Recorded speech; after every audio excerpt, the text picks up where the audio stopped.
மணப்பாறையில் 7 மாத கர்ப்பிணியை தெருநாய் கடித்து குதறிய சம்பவம் அதிர்ச்சியை ஏற்படுத்தியிருக்கிறது. இது பற்றிய தகவல்களை தருவதற்காக செய்தியாளர் மருதமுத்து இணைக்கிறார். மருதமுத்து, பாதிக்கப்பட்ட அந்த பெண்மணியின் தற்போதைய நிலவரம் என்ன? இது பற்றி கூடுதல் விவரங்கள்.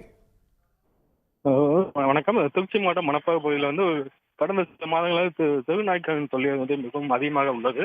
அனைத்து வார்டுகளிலுமே தெருநாய்க்கள் காலை சாலைகளில் சுற்றித் திரிவதும், பள்ளி செல்லும் மாணவர்கள் முதல் வேலைக்கு செல்வோம், இருசக்கர வாகனம் செல்வோம் மிகவும் பாதிப்படைந்துள்ளன. இருசக்கர வாகனத்தில் செல்வார்கள் இது நாய்கள் துரத்தி செல்வதால் அவங்க கீழே தடுமாறி விழுந்து காயப்படக்கூடிய ஏற்படும் நிலையும் அடிக்கடி ஏற்பட்டு வருகிறது.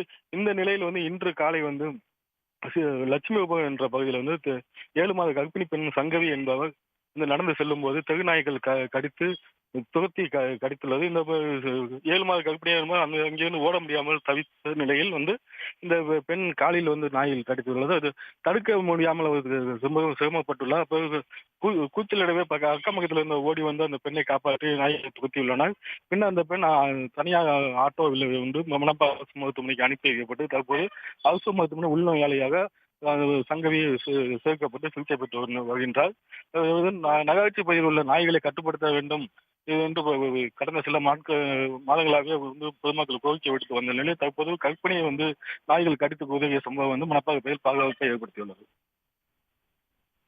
தங்களுடைய விவரங்களுக்கு நன்றி மருதமுத்து. உடனுக்குடன் செய்திகளை தெரிந்து கொள்ள சன் நியூஸ் பெல் ஐகானை கிளிக் பண்ணுங்க.